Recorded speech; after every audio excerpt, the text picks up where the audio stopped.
For our next presentation, we have Brittany Hallman and Katie Wheel. I've had the pleasure to listen to Brittany speak a couple of times now, and each time I find new inspiration in learning how I can better represent and connect with families. We are so grateful that she is here and that she is willing to speak with us today. So let me go ahead and turn it over to Brittany and Katie.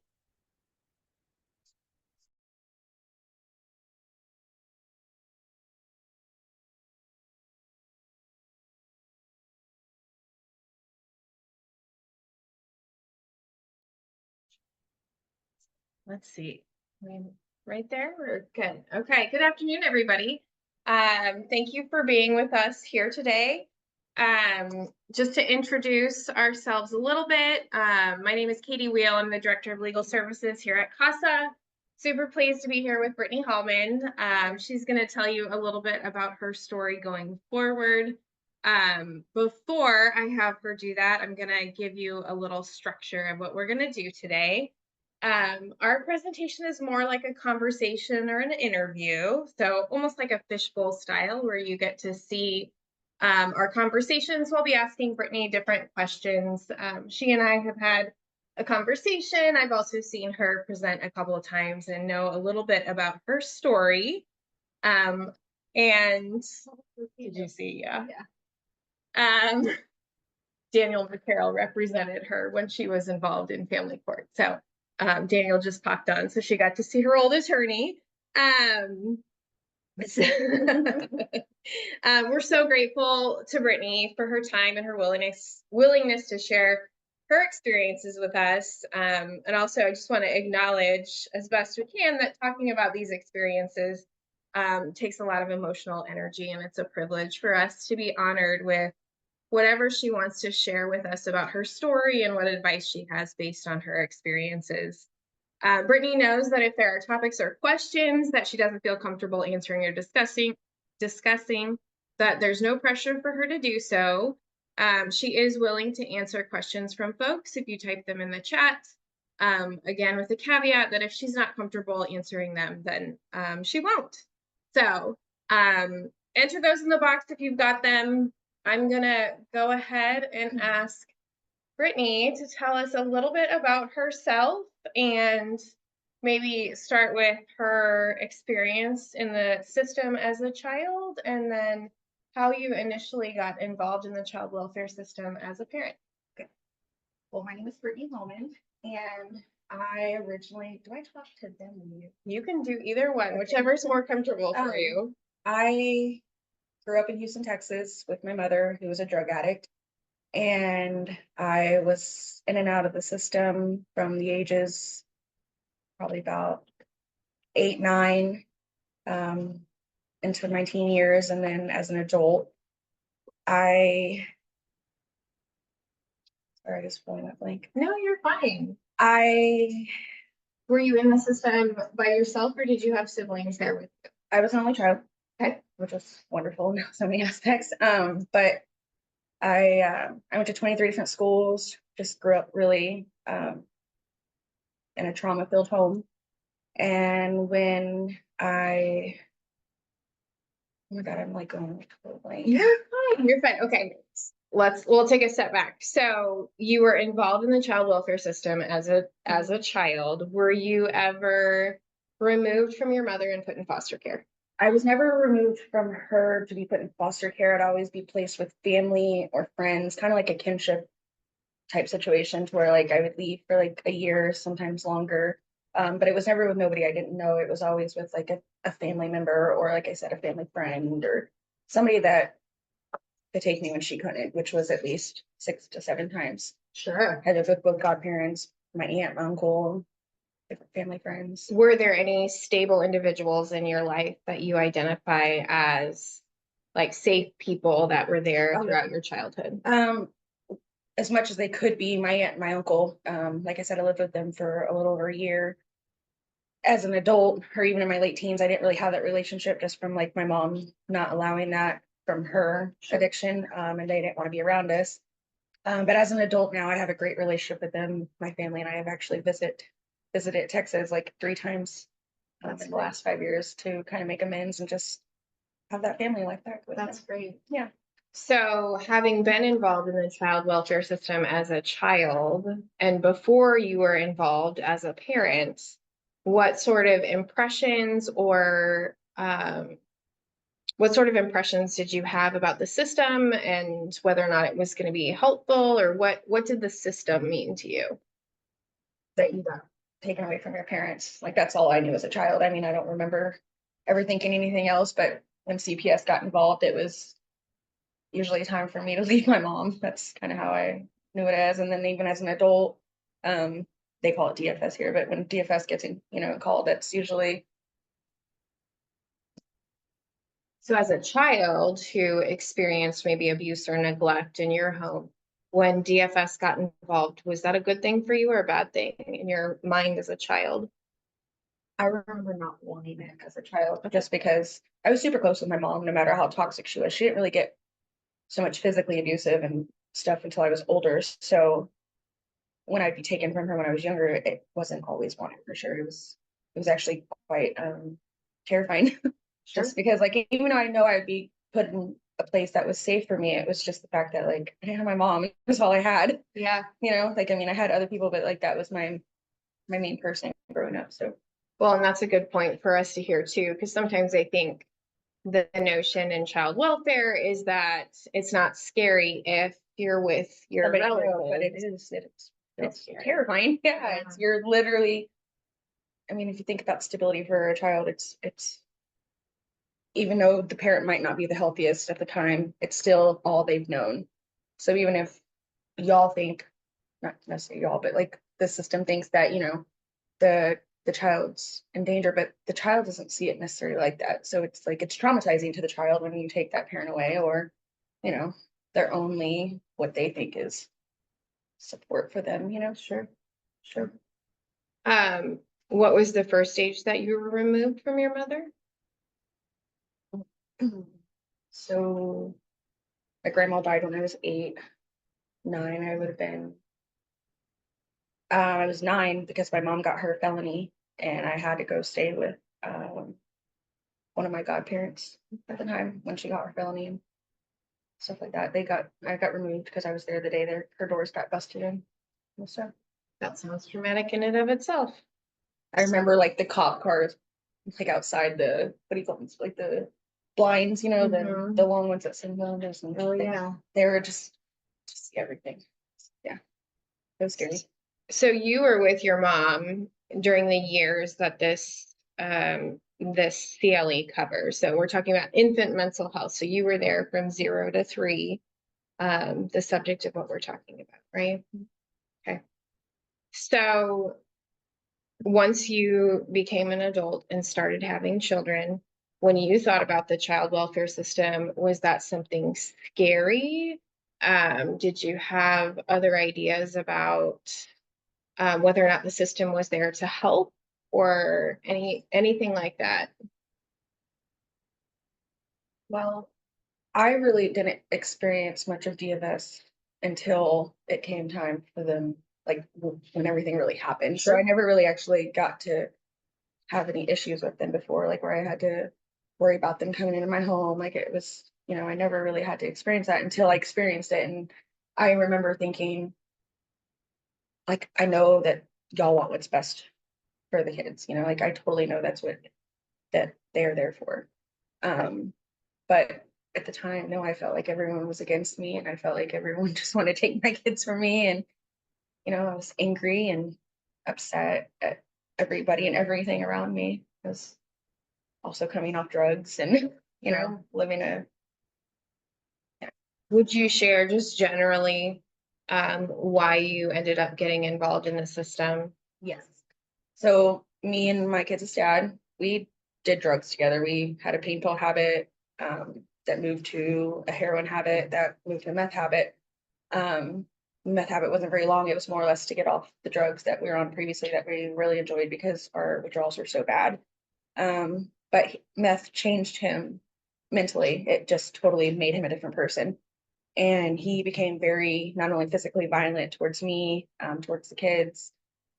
He became very obsessive to where he wouldn't let us leave the hotel room. Like we couldn't even go get baby wipes for instance, like I couldn't leave to do that because he was so crazy about things. And so he called my probation officer like 20, 30 times one night in the middle of the night talking about killing me and the kids. So DFS got called by her. My mom also called the cops. So Green Valley Police Department, DFS, and my mom showed up that next day to extract us from his care, basically. And when DFS showed up, they said, if you left him, you could keep the kids. And I did, but I had nowhere stable to go. I had literally like nothing. So in a 30-day period, my daughter missed 21 days of school trying to hide from him again because he would find us everywhere we went. And the day I found stability is the day that they already had put a motion in to come remove the kids out of my care. And that happened January 17th or January 21st, 2017.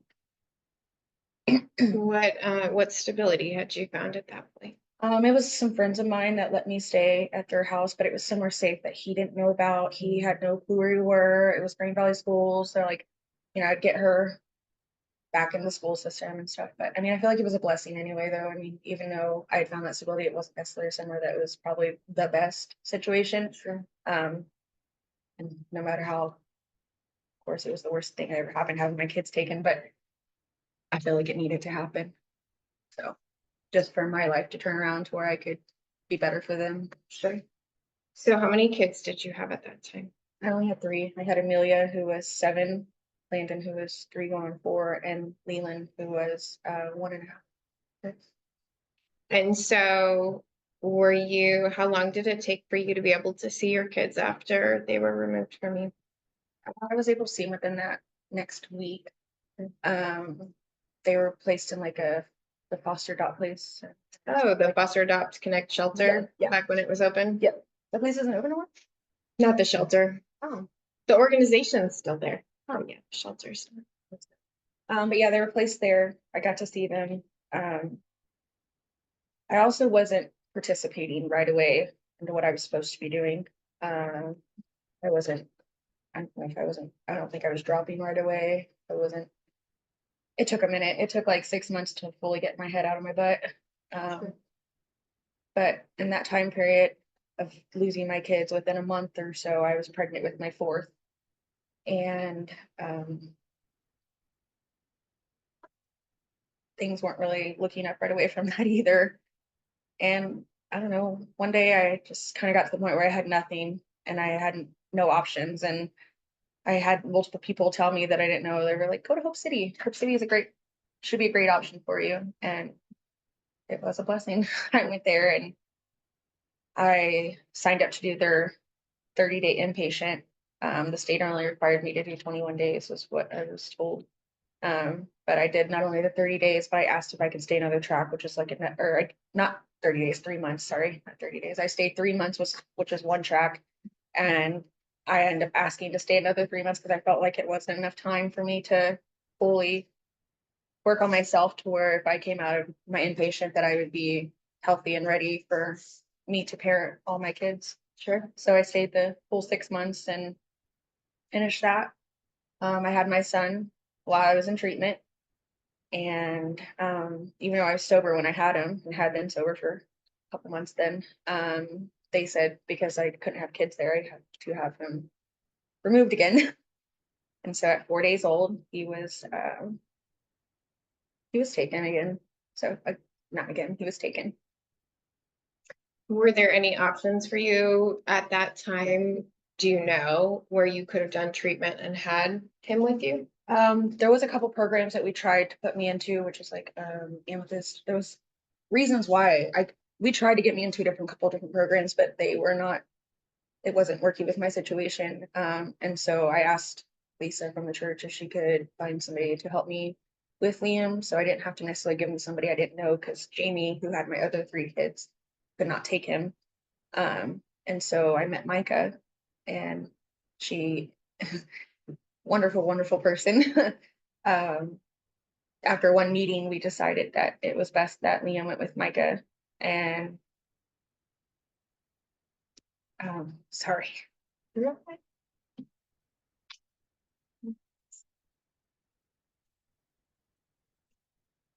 Sorry. You're fine. So Micah was the foster parent Mhm. for him, and you had met Micah through an Yes. acquaintance, right? Mhm. Okay. So you were able to meet her before he came and stayed I with met her her. one time. Yep. We set up a meeting and I just remember walking in the room, and I don't know if you've ever met Micah, but she's a big woman, like tall. And she stood up and I was like, oh, what am I getting myself into? But it was meant to be. And to this day we still have a great relationship. My son stood in her wedding. He goes over there often. Like, he was just there last weekend. She takes Emily to work sometimes for me. It's one of those foster cases that you just like hope and pray for when your kids are in the foster system, because it's not always like that. Extremely grateful for her. Sorry. No, of course. Well, and I think I told you with the Safe Babies Court model that we're using here in Jackson County, there are special foster parents who are being trained to work with the parents of the children that they are temporarily housing with them. So that the hope for all of our kids is that if there have to be foster parents involved, that they can be mentors and can have an ongoing relationship. Yeah. Say the question again. I just So- totally went blank. So he was with Micah for how long? He was with Micah for a little over a year. I had visits, I think it was like every couple weeks. At one point there, every week. It was a very hard situation though, because being in inpatient, I was trying to nurse Liam as well. And it's just hard to nurse and try to form a relationship and a bond with a baby that you hardly get to see. And then I know you say once a week or twice a week or once a week or every 2 weeks, that's a lot, but it's really not when a normal not- parent sees it's their not baby a lot. 24/7. And it was extremely tough to want to build a connection first off, but to even have a connection with him. It's something we struggle with to this day. Have been in therapy now for going on 2 years now. And have had behavior issues, like I said, bonding issues. It's just like it's a very hard thing to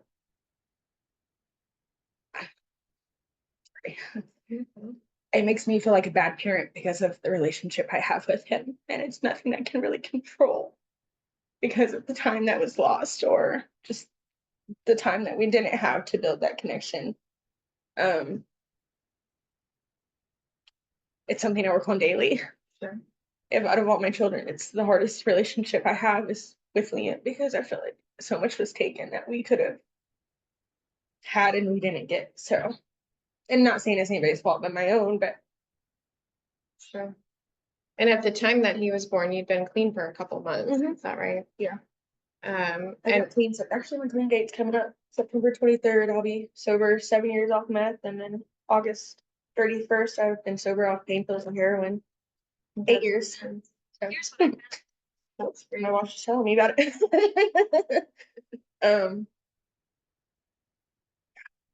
Sorry, I'm anxious right now. No, you're doing fine. You had just for the audience members, Brittany had a big morning too. So in addition to the stress of coming and talking about these hard topics, there were a lot of stuff going on today. So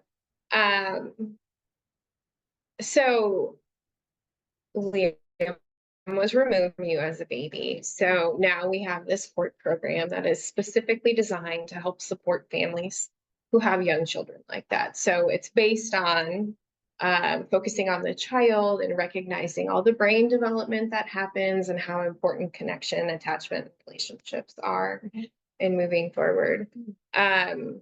And you've identified that you lost a lot of time with Liam. And I think you said 1 time or 2 times a week sounds like a lot. I don't think there is anybody on here that would say that sounds like a lot. With your other kids, were you able to breastfeed them? Yeah, I actually nursed Amelia till she was a little over 2. Yeah. And she's still attached at the hip. And then Landon, I nursed till he was in her first year. And then Leland, I tried to nurse, but he was a preemie. My mom had beat the crap out of me and I had him early. And so I was so engorged and his head was so small that he could never learn to latch on. But I did try. Um, But you got to like actually feed him. Yeah, with yeah, a bottle. exactly. Yeah, yeah. So It was just hard. I mean, because I feel like that's one of the like the things that starts a bond with the child is first off nursing, and it's just good for the child. I mean, yeah. nursing is tremendous amount of benefits for a baby, you know, and I feel like that was taken. And then also I'll show you that again. So I take it from what you said so far in our previous conversations that you weren't successful in being able to breastfeed given the distance that you had between him and It you. was Is just that hard to correct? pump. It was hard to Sure. sometimes if visits got canceled or missed or whatever, then I'd have to hold my milk. It became Sure. too much basically. And they suggested that I start feeding him bottle. And so it really wasn't my decision, which I understand he wasn't with me. So it was more like this is what we're doing kind of thing, being told.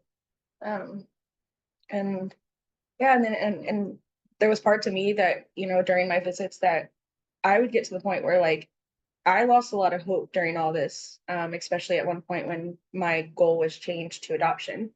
I really just kind of wanted to disconnect myself because I'd already lost my three oldest, and I already had a really strong bond with my three older children. Um, and when I was being told I wasn't probably going to get, I had a very slim to no chance of getting Liam back, but possibly no chance of even getting ones back. I just kind of lost the hope. And I even remember wanting to cancel some of my own visits just because I was already having that disconnect from him. And sometimes I almost wanted it just because I didn't want to feel Like the pain and guilt sort the of pain a and guilt thing. of like, why build this connection if I'm not even sure I'm going to get him? So I know it sounds silly, but I mean, It doesn't it's sound silly. it's a real thing when you're Okay. Thank you for sharing those things. When your child Liam was born, was the goal for the other children termination of parental rights and adoption? Mhm. Okay. Well, it happened after Liam was born. After Liam was born. Mhm. Okay. But you reunified with all of your children, correct? Yes. Within that, I would say probably a year. Because it took about 2 years fully for everything. What Everyone. changed?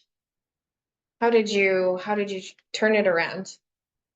Well, at that point, I had already stayed my 6 months at Hope City. I moved to a transitional women's recovery house, which is it's like a place where women go to start, or not just women, but anybody can go to start paying bills again, learning how to like work, have a functioning job, go to meetings weekly, just kind of learn how to be a functioning adult again, get bank accounts, save money, pay off whatever you have to pay off in that time. Because, coming from addiction, I had to get a driver's license. I had to pay off old warrants. I had to pay off old bills. I mean, I had a lot to pay off basically. And I had to learn how to do all that and still financially be able to save and take care of myself on top of paying off what I need to pay off to get into a place. And so I stayed there for about 3 months. And in that 3 month time period, I had saved enough money to get my first apartment. And I was sending my, I remember sending Jamie all my deposit slips from all my banks. Every time I worked, I sent her money of like, here, this is what I'm depositing. Like, I want to be accountable for it. And I remember after losing my first caseworker, her like supervisor came to the place where I was staying, and she just, I don't know, I feel like that was kind of like the first time I really had hope in all of it, because I just looked at her and I was like, Kira, do I actually have a fighting chance in this? And she looked at me and she was just like, if I were you, I wouldn't give up. And it was kind of like that fire I needed under my butt, because I felt like I was doing what I was supposed to be doing, but I just felt like it just was never enough to anybody ever. um, and that was kind of when I felt like everyone kind of saw the progress I was making.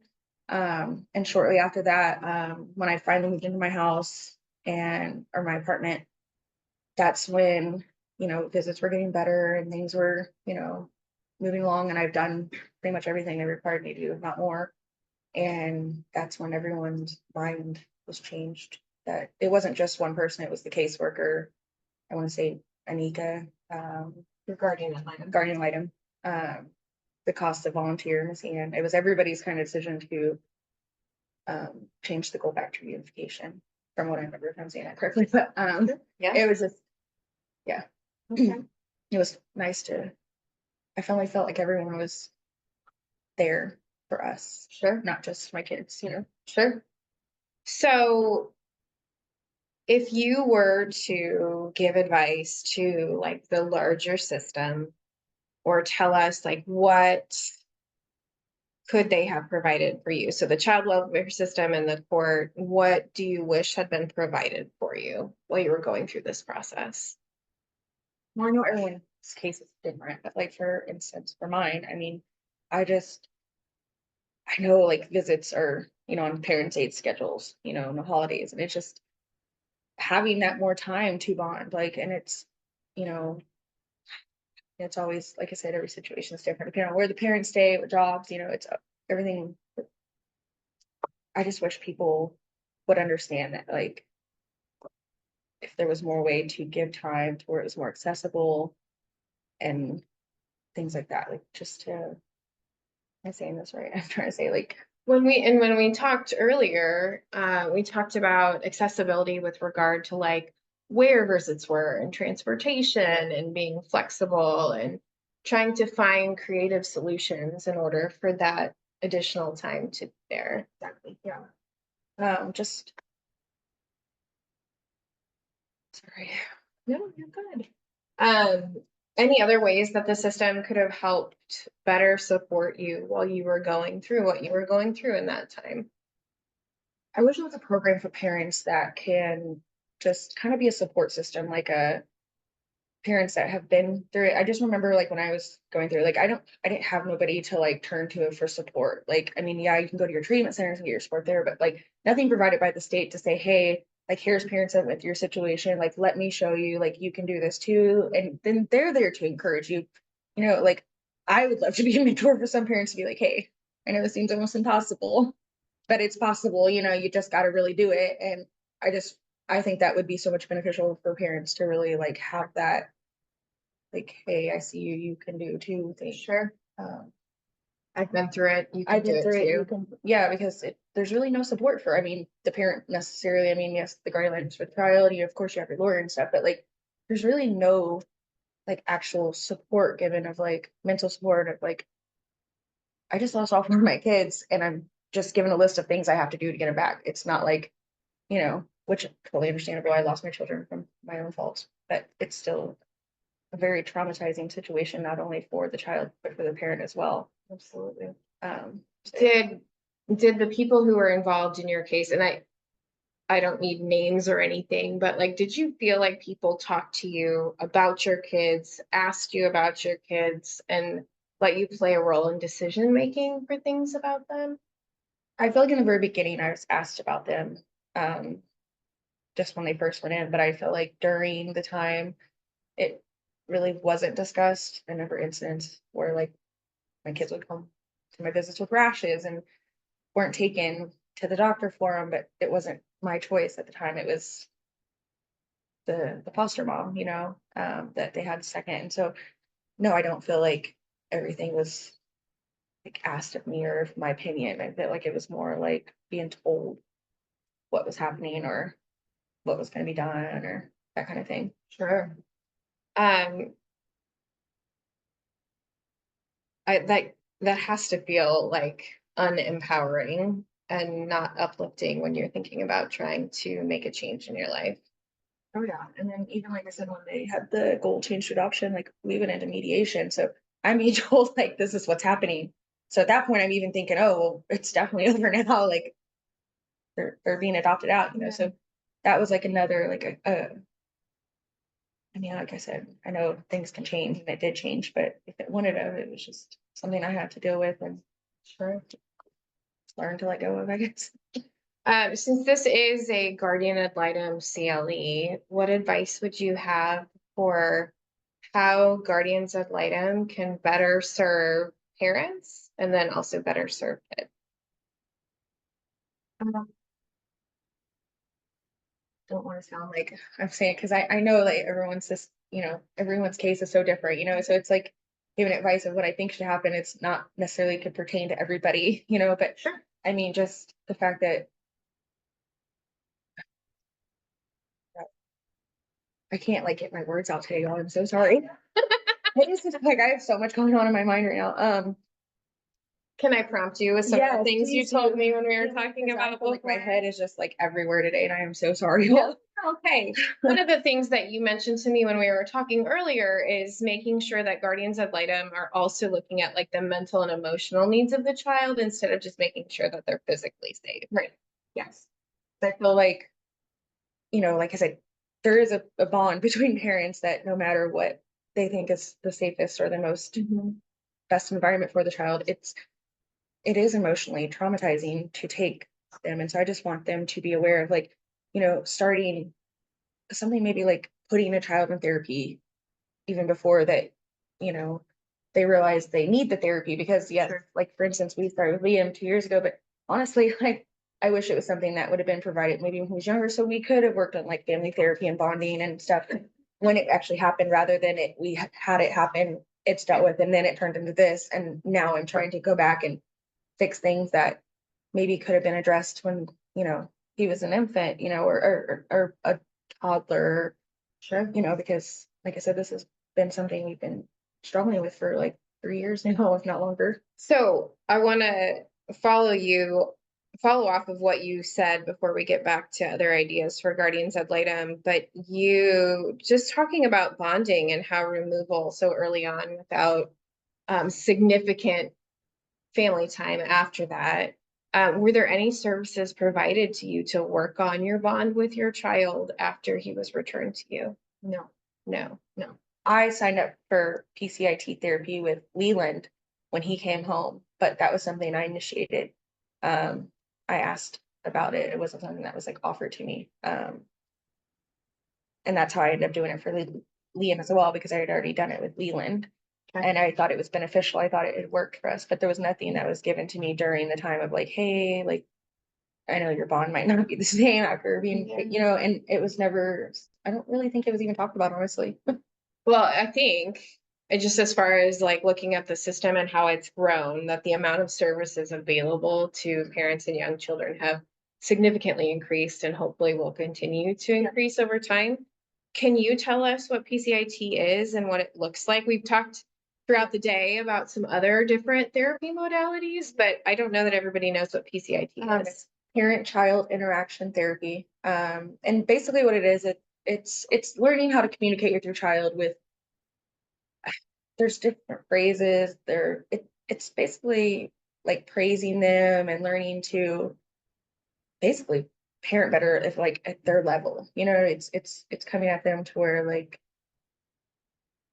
it's hard to explain because you have a little headset in your ear and then you have to do these different scenarios and you want to respond with the way that it's beneficial for the child, and that's how I forgot there's like letters for each thing that Sure. in the actual therapy, but I can't remember them off the top of my head. But it was helpful, and it helps with them. Like I feel like it does help with bonding, honestly. PCIT was very, because it's just you two. It's there's a therapist, but they're listening in another room, so you're learning to just bond and control, interact, and yeah, because like I said, interactions have never been the same.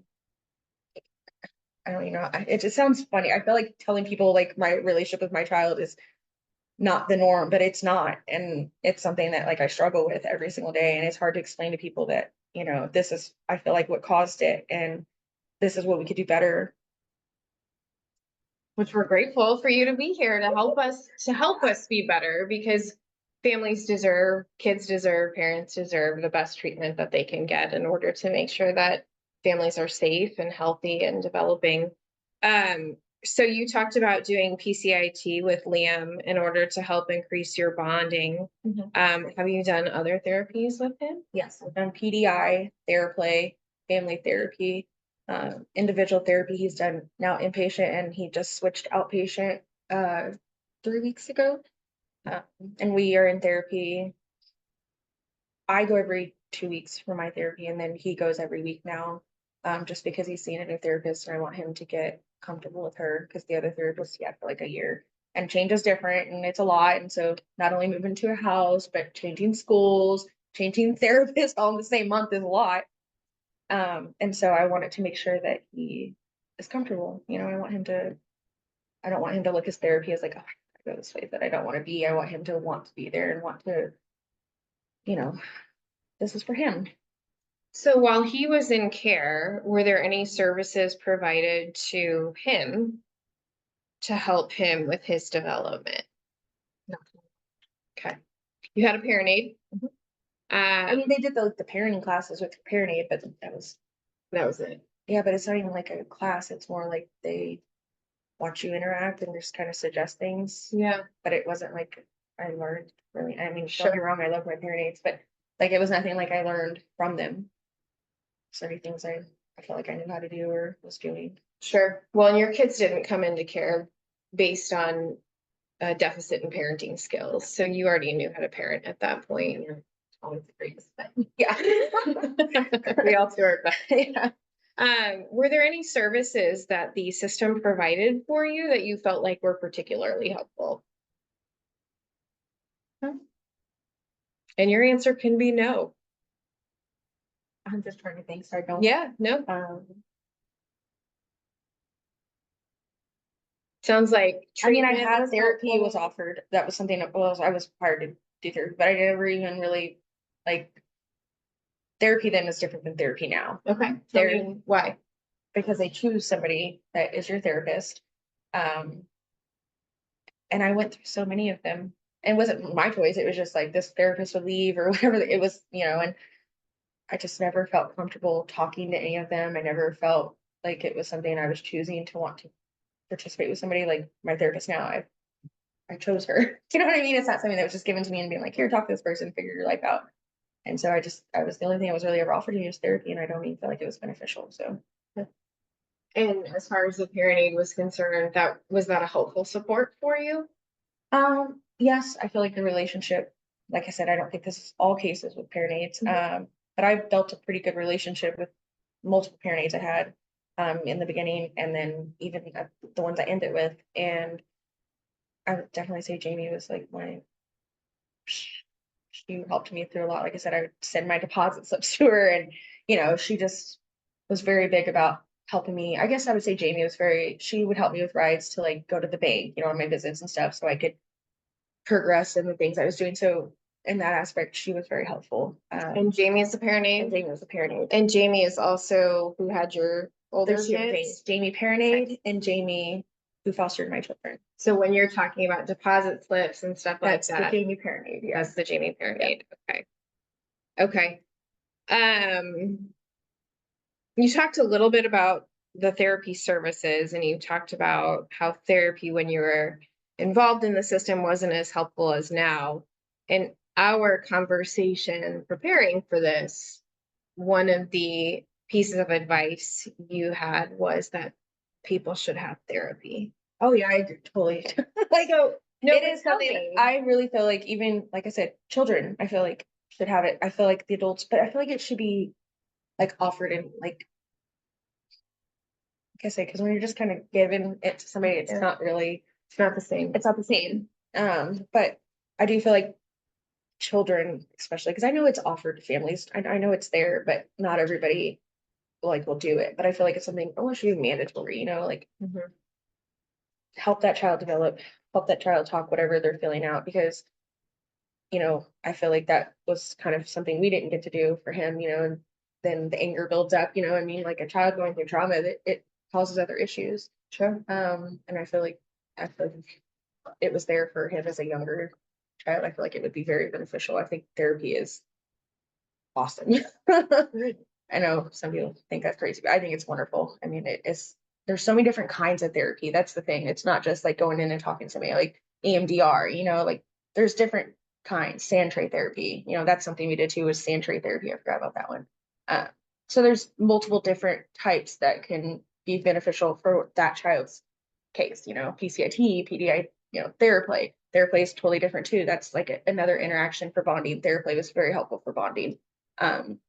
And that's where you go in and, you do these different activities. Kind of, it's similar to PCIT, but it's really not.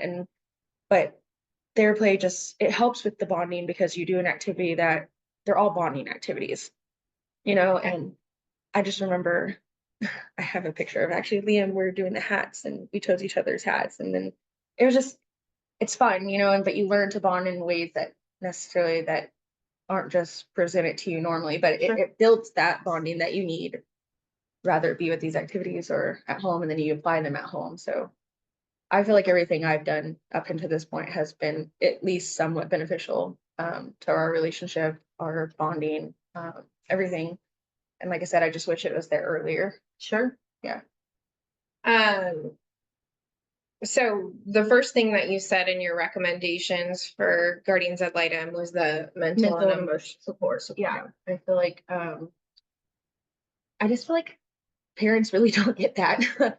And I just hate saying it because I feel like I'm like talking about bad about what happened in my case, but like I don't feel like there was ever just any support. So the mental and emotional support is very important, to be there for parents and for the child, like just to, hey, I know this is hard, like just, being there or having some kind of program to be there for that support.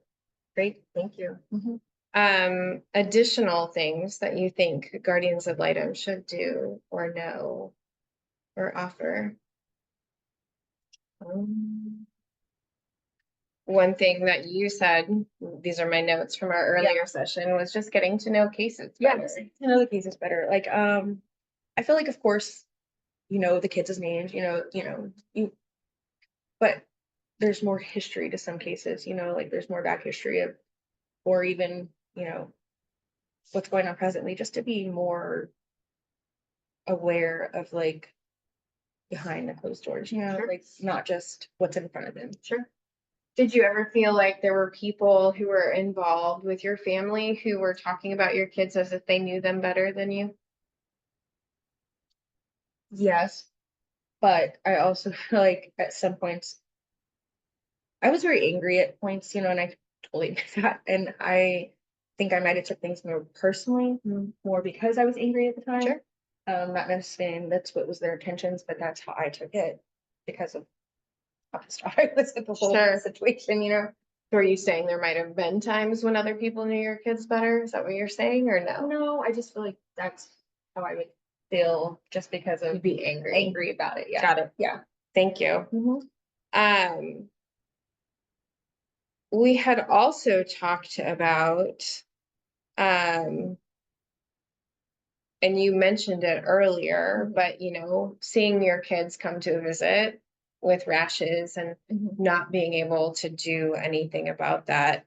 So my question to you from that was like, and you maybe already answered it, but like, was your opinion valued when it came to caring for your kids? I feel like at this point when the rash per se happened, it was addressed afterwards, but it was something that I had to like almost throw a fit about. I remember because I was like really upset and I had to like call the supervisor and I was like, look, like they're not in my care, but then they're in this woman's care and this is happening, like, and this isn't okay. Like this is something he should have been treated for like weeks ago, and that's when they stepped in and was like made her take him to the doctor. Sure. You know what I mean? But Sure. I just feel like it shouldn't have had to get to that point where I had to see it for me to say something. And then, it's like how many people were involved in our case, and I was the first to like, Sure. Yeah. All these professionals. all these professionals there are what's best for my child, but here my child is like in this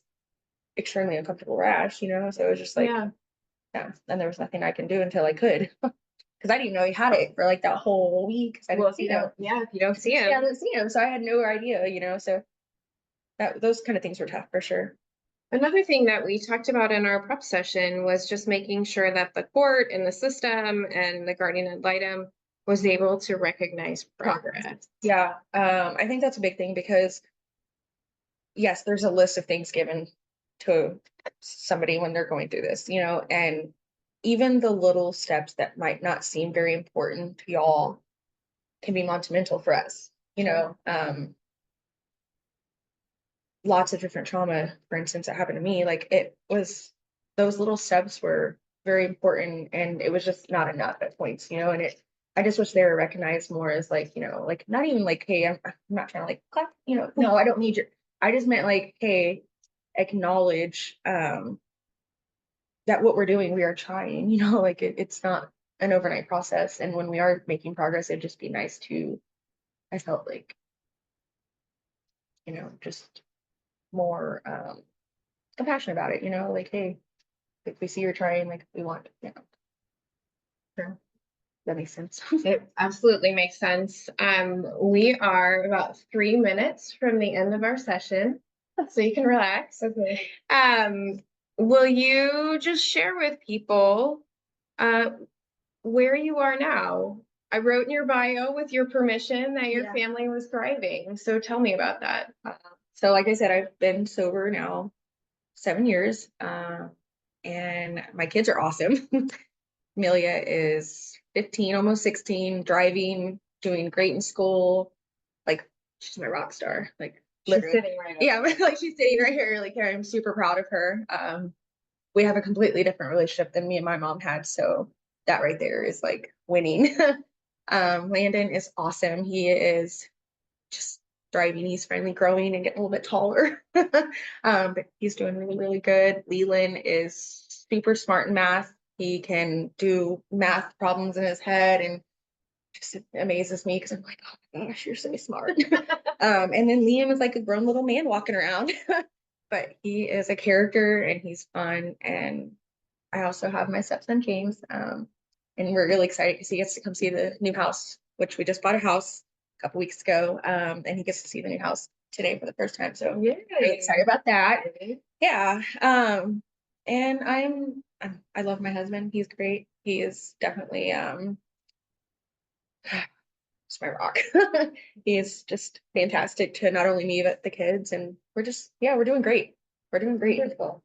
We have a home and it is ours. And it is like literally like my whole entire dream as a child is to have my own home one day.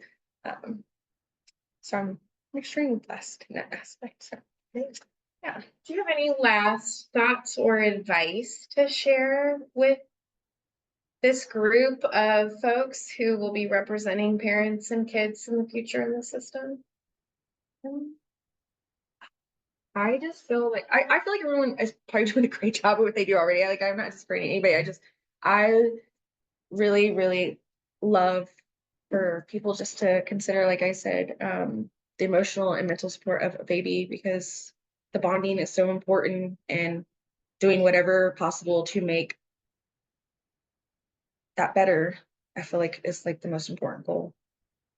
Oh, wow. You are getting some comments here. I think Meredith has come on to ask us a few questions here. Okay. Yes, this has been so great. Brittany, are you open to taking another question? I think we have at least one or there. So one of the questions is when you were talking about being at your low point and feeling like you wanted to give up, what would have helped you? What would you have liked to have heard from your team when we recognize a parent is at that point? What can we say? What can we do? Okay, say it one more time. I was so focused. I'm sorry. This is like I'm literally like it's been a really weird day for me. Say it one more time. I swear I'm listening fully. Yeah, do not apologize for anything. I'm long-winded and can sometimes say terrible questions. But what they were wanting to know, you were talking about being at that point where you just felt almost like giving up, and you were at that really low point. What could your team have done at that point? What would you have liked to have heard, or what would have supported you the most in that moment? I mean, really just having the actual verbal like recognition of it of hey, this is what you're doing. We see it. It was never really like I know everyone's different, but like it was just never really given to me personally. I felt like in situations where I really needed it, I literally felt hopeless for a very long time. It was that one caseworker that literally changed my whole mindset because I really felt like I didn't hear it like that. It was just never encouraging. And I guess to be more encouraging, like verbally with it. Does that answer? Awesome. Yes. Okay. Yes, Absolutely. that's so very helpful.